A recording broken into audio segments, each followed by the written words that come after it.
Country faces a mountain of debt. Congress has failed to balance the budget. Why the gridlock? We'll discuss partisan politics and bipartisan support of the Jobs Act as West Michigan Week focuses on the State of the Union with Congressman Bill Huizenga of Zeeland.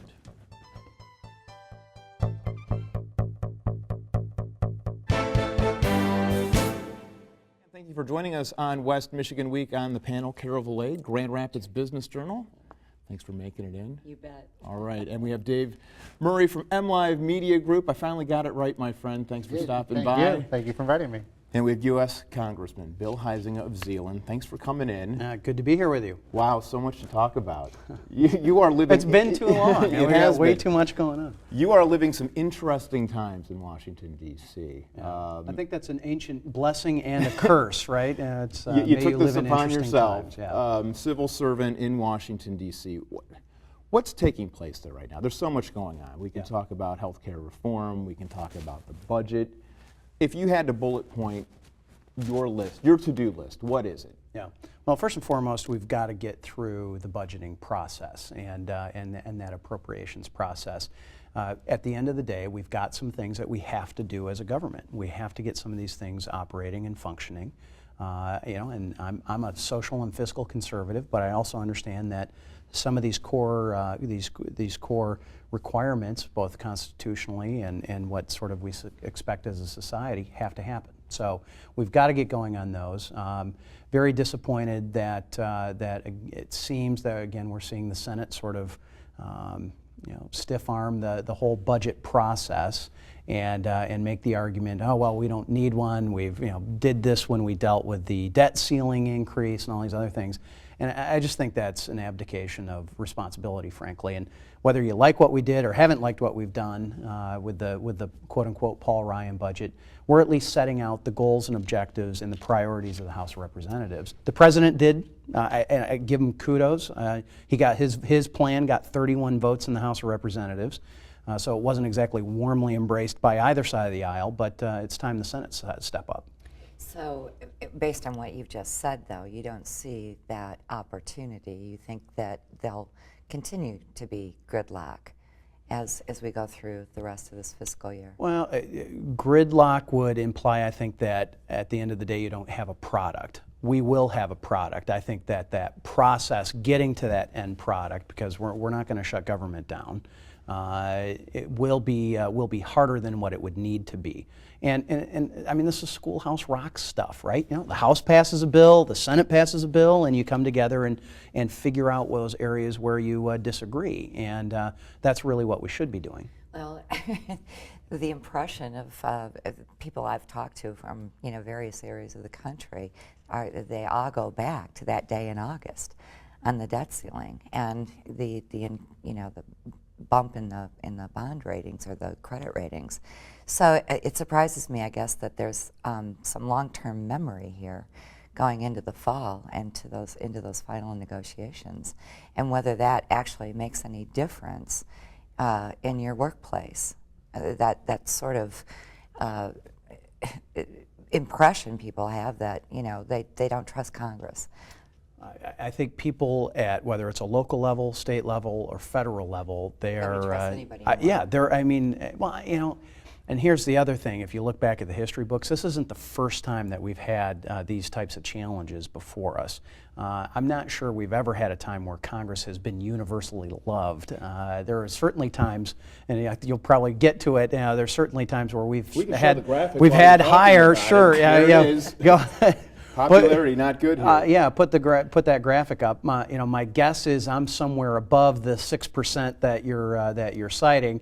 And I know I'm not at 90% because that's the nature of a democratic republic like we live in. But at the end of the day, I think people are looking for someone who is listening to them, feeling like they're having their voice be heard. That's a very common frustration that I hear from people, is they don't feel like they're being taken seriously or that they're being heard on this. And then they do have an expectation of us going in and doing the right thing. Now, the problem is your definition of what the right thing is, my definition of what the right thing is, Patrick's might be all very different. That's ancient history too. Yeah. So I'm looking for clarification on what changes to get those things accomplished, especially if you're seeing, some major backups again on the Senate side. Yeah. Well, And willingness to compromise with those versions. Well, and I think Carol, there's got to be that willingness to go get some things done without violating your core beliefs and what those core things are. I'm not going to be able to go there. That's not, I would think, unexpected. But we as we've been saying, we do have to get these budgets done and these appropriations bills done. We're not going to have a situation where we're shutting down government. At the end of the day, however, I would argue if the American people are deciding they want to go in a different direction, this election is going to be extremely important. And one way or the other, we've got to figure out whether we're going to keep the players that we currently have with a Republican House, a Democrat Senate, and President Obama, or whether we're going to shift those players around on the table and get some other people out there. Looking at the transportation bill and our budget is a good place to talk about. Maybe that's where you were going too, Dave. But and because you're on that committee, and that has super importance in terms of the harbors as well as highways in the state of Michigan, and it's held up because you don't want any earmarks. There is. You want me to respond to that, or Dave, or you want to get in on this?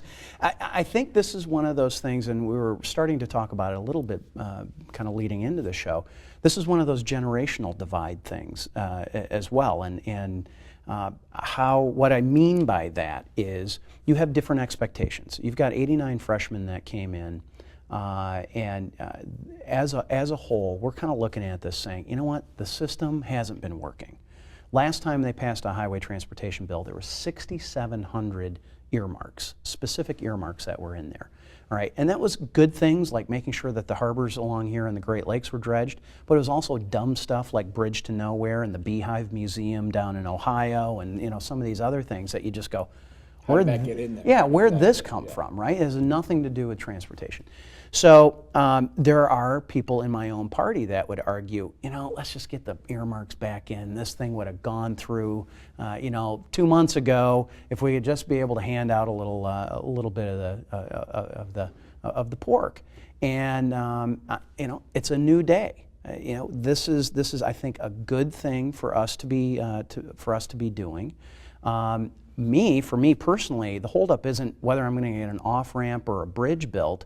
For me, it's the harbor maintenance fund is a big issue. All right, it is a big issue. It's a huge issue for us here on the Great Lakes, but also impacts the economy of the state. Yeah, in a lot of different ways. And what we have is that old mentality, which is taking these harbor maintenance funds that are fees paid by shippers, and they're basically using it as the piggy bank, right? All that money's getting funneled away from it. There's a group of us saying, hey, wait a minute, time out. This is very important. I have a radical idea. The Harbor Maintenance Fund should be used for harbor maintenance. And we're insisting that be a part of the bill rather than siphoning off that money and using it somewhere else. So that's one example of sort of the roadblocks and the bumps in this process. And that's an internal one as much as it is any sort of party conflict. That's in a way almost a generational conflict. We know about the partisan divide. Where are the areas where the parties are coming together? Because we don't see a lot of that, but there must be some. Yeah, there are. And something that happened recently was this Jobs Act. I sit on the Financial Services Committee, where I think almost all of those bills went through, and it has to do more with just injecting some common sense back into how the regulatory process is happening, dealing with small businesses and banks and credit unions as they're getting these opportunities out to the private sector. I have a bill that passed unanimously out of committee. It has passed the House of Representatives as well by voice vote. It was having to do with privileged information that banks, credit unions, and insurance companies receive. And when they created the Consumer Financial Protection Bureau, it was left out of that. And so I've got Barney Frank and Carolyn Maloney, Maxine Waters voting on my bill, and it's got a very good chance of going to the president's desk. We're negotiating with the Senate right now on it. So there are these smaller areas, and I would even argue that in the area of energy, specifically even Keystone, but some of the other issues surrounding that. There's been a tremendous amount of bipartisan support for it. You go to some of these areas, and it almost becomes more geographic than partisan as to whether you're going to support the pipeline coming out of Canada or not. Republican or Democrat, you're in the Dakotas. Guess what? We want that coming through because that's going to be an opportunity for us to get our shale oil out and plugged into that pipeline and those kinds of things. So I think it's going to be, though, more selective on sort of narrow issues rather than on the broad philosophical things. And is there a lot of disagreement within your own party between the Tea Party folks and the more moderate folks? Senator McCain had some issues recently where he was attacked even by Republicans. Well, I've been attacked by Republicans. I've been attacked by people from the right. I've been ranked as tied for the 11th most conservative freshman in the House, 35th most conservative member in the House of Representatives overall, and people are looking for perfect. Perfect is a little busy, and I'm not available right now. I'm not perfect. I'm out there doing what I think is what needs to be done and doing the best job that I possibly can be. And whether it's from the right or whether it's from the left, go ask Senator Ron Wyden from Oregon. I had a chance to travel to Afghanistan back in January with Ron. He's been working very closely with Paul Ryan on Medicare. He's getting absolutely vilified from the left, and there is nobody, and he wears the label proudly. I mean, Ron's just a good liberal. He's an Oregon liberal, but is a common sense guy who is looking for some real solutions. And you don't get into this job with the assumption that everybody's going to love you. Yeah, it's kind of interesting you're talking about your ranking of being conservative. Watching the Louisiana primary result, and I watched Rick Santorum, and he gave his post-primary speech and declaring himself the most conservative. What's that got him? So I guess the question is, are there people moderating a little bit more on both sides? Are you moderating a little bit? Maybe you don't want to hear that, but you look at those numbers, those poll numbers aren't good. Do Americans want to see a little moderation here and to get the wheels moving again? Well, I guess that's what your definition of quote-unquote moderation is. But coming a little bit closer to the middle to at least work together. And that was going to be my point. I think people are still expecting me to hold to my core principles. But at the end of the day, they also want to make sure that we're getting some bridges and highways built. Now, if we can have the debate whether 10% of all the highway funds being used for quote-unquote beautification is a good idea or not, and if I'm fighting to make sure that we're not using it for beehive museums and bridges to nowhere, I think people appreciate that. But if we see construction stopping in the middle of construction season, that's a bad thing. And and we've talked about this a little bit. What's the right thing to do in somebody's eyes is not the right thing to do in somebody else's. So I think it's more about results. All right, we're going to take a quick break, and when we come back, we'll talk about the budget deficit, and I'm sure you'll appreciate this, Obamacare, when we come back.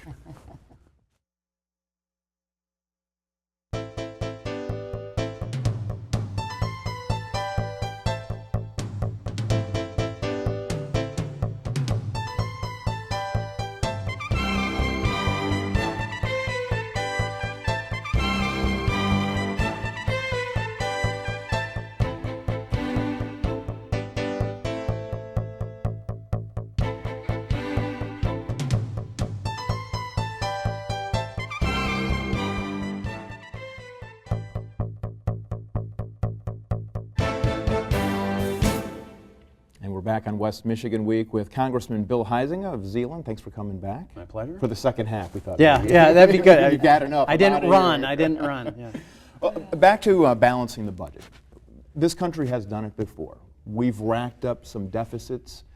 Reagan balanced the budget, Clinton has balanced the budget, and it seems there's been at least a mix of cuts and generating revenue, whether it's 50-50, 45-55, whatever that mix may be. Right now it seems like you've got the left that doesn't want to touch entitlements, you've got the right that doesn't want to raise any revenues, not any. I'm sure there are areas where there's compromise. Where do we get things moving? Because obviously everybody says we have to do something in this country. We can't continue to rack up this deficit like we're doing. Yes, however, actions speak louder than words, I would argue. And having the president propose a budget that's still going to add $6.5 trillion in deficits over the next 10 years, I don't think is a serious effort in the right direction.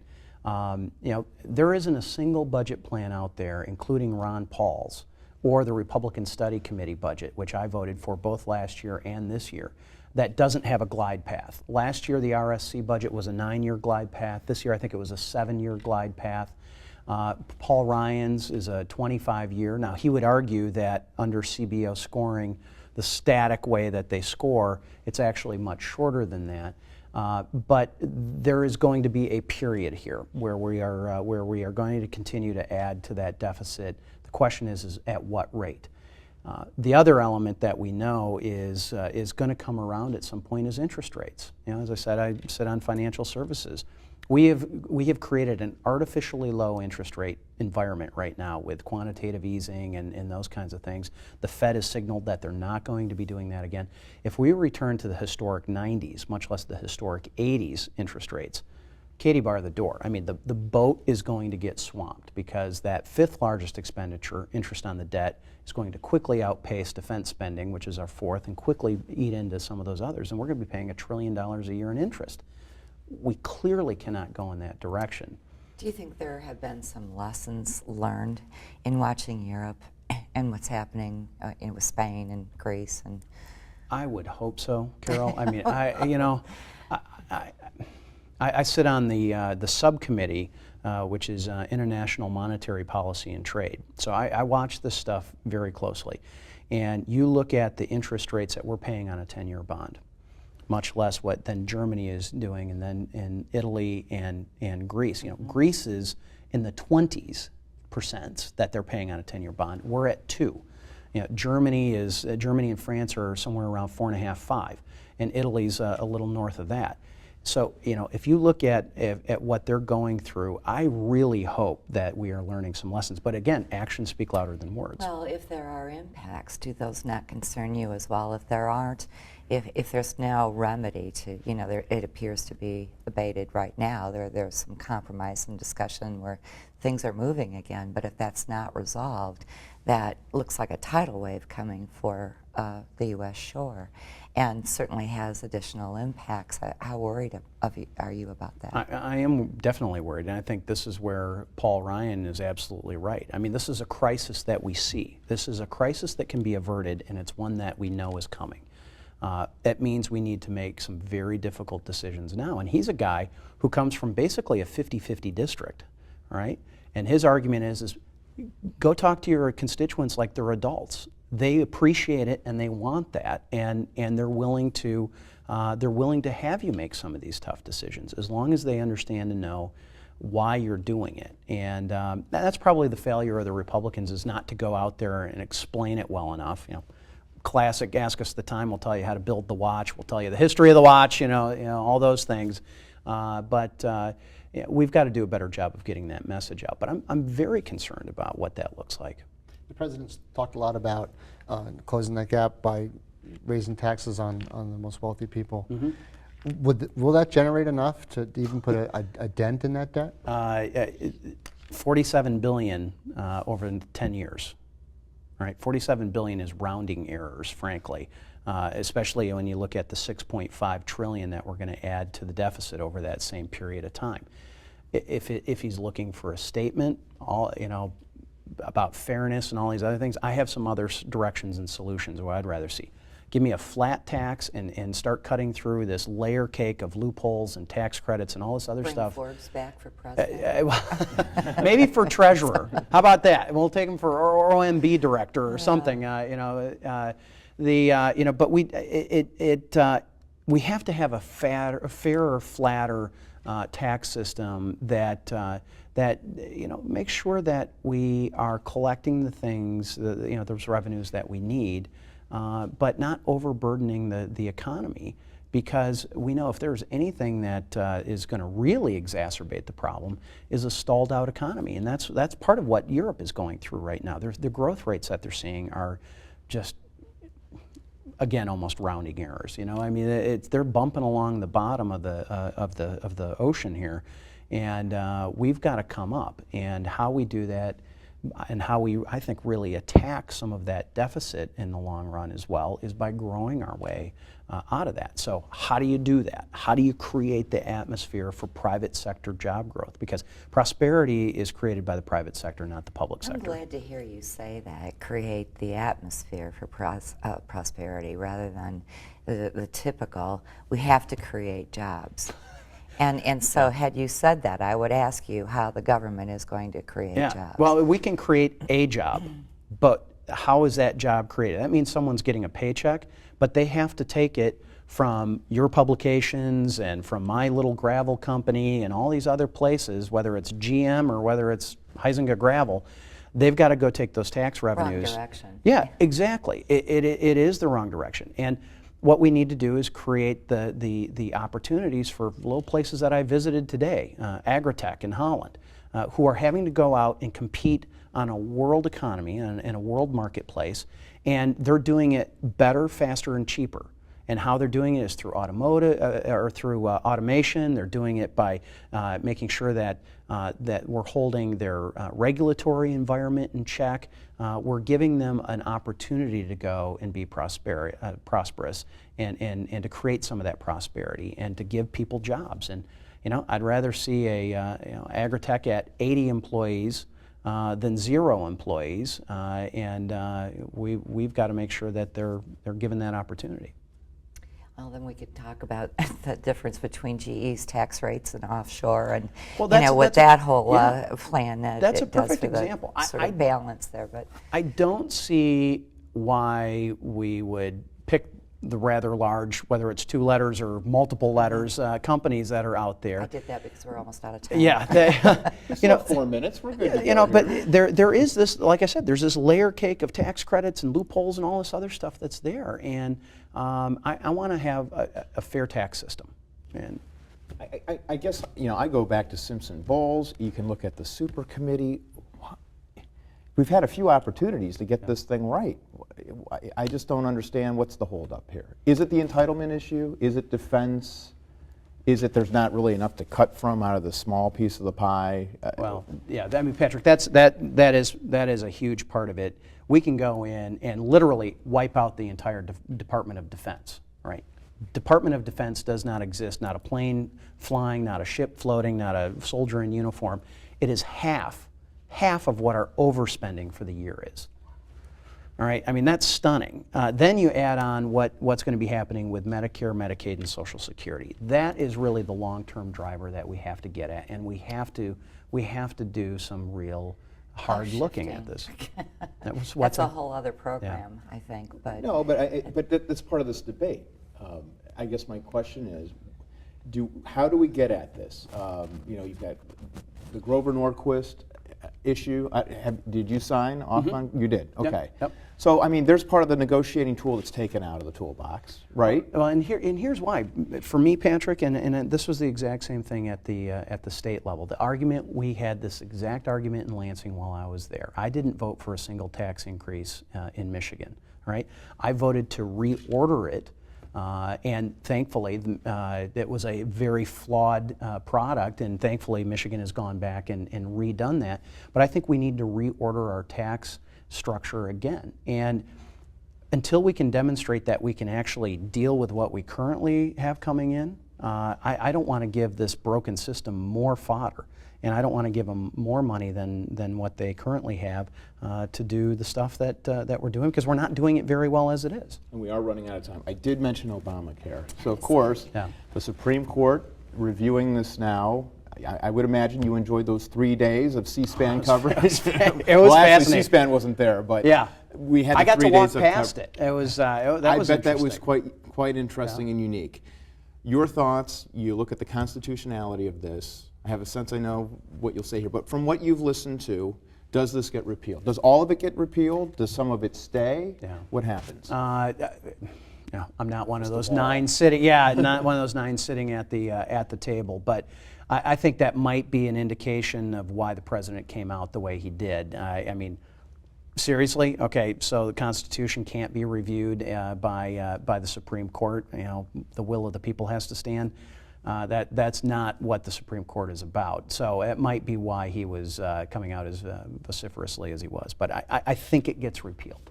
Okay, very good. Panel. Carol Valet, Grand Patrick, Rapids Business Journal, thank you. Dave Murray, MLive Media Group. Thank you both so very much. And Congressman Bill Huizenga, thanks for stopping by. I appreciate it. Thank you. The doors are always welcome. All right. Always open. You're always welcome. Thank good. you so much for joining us. Thanks. Thank you for joining us this week. We'll see you next week on West Michigan Week.